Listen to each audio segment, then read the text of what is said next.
అందరికీ నమస్కారం. పోయిన భాగంలో మనం లలితా త్రిశతి నామాలలోని 100వ నామం యొక్క అర్థాన్ని తెలుసుకున్నాం.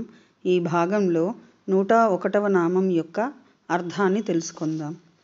అస్మద్గురు దివ్య చరణారవిందాభ్యాం నమో నమః.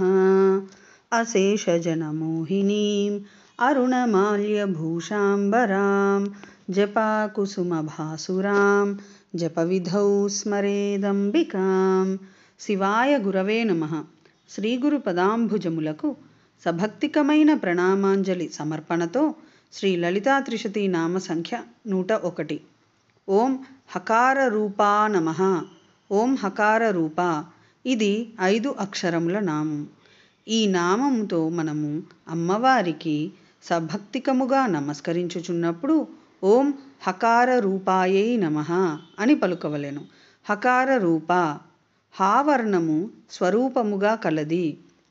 పంచదశి విద్య అందలి 6వ అక్షరమైన హావర్ణము స్వరూపముగా కలదిగాన పరమేశ్వరి పరాభట్టారిక జగన్మాత శ్రీ మహాత్రిపుర సుందరీ దేవికి హకార రూప అని సార్థక నామము అయినది.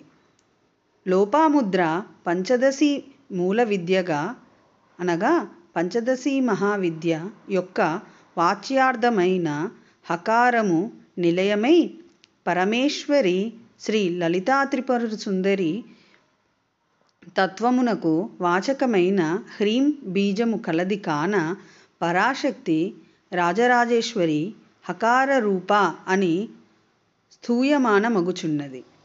విశేషము: హకారము ఈశ్వర బీజమున అనుచు హకార బీజ మహత్వాఖ్యాపనము బీజ నిఘంటువునందు ఈ రీతిగా చెప్పబడినది. హకారమైశ్వర్యం బీజం ఋషి బ్రహ్మ సనాతనః సావిత్రీ ఛందః ఇత్యుక్తం హృదయాంభోజ సంస్థితం. మహాప్రాణమిదం వత్స మహాఘోషం మహాత్ప్రదం బ్రహ్మధి స్తంభపర్యంతం క్రీడతే తు హకారకే.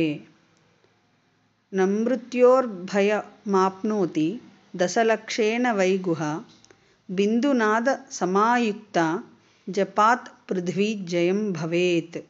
ఓం ఐం హ్రీం శ్రీం హకార రూపాయై నమః. శివశక్తి రూపాయ నమః శివాయ. ఓం ఐం హ్రీం శ్రీం శ్రీమాత్రే నమః. సర్వం శ్రీ సద్గురు దివ్య చరణారవిందార్పణమస్తు.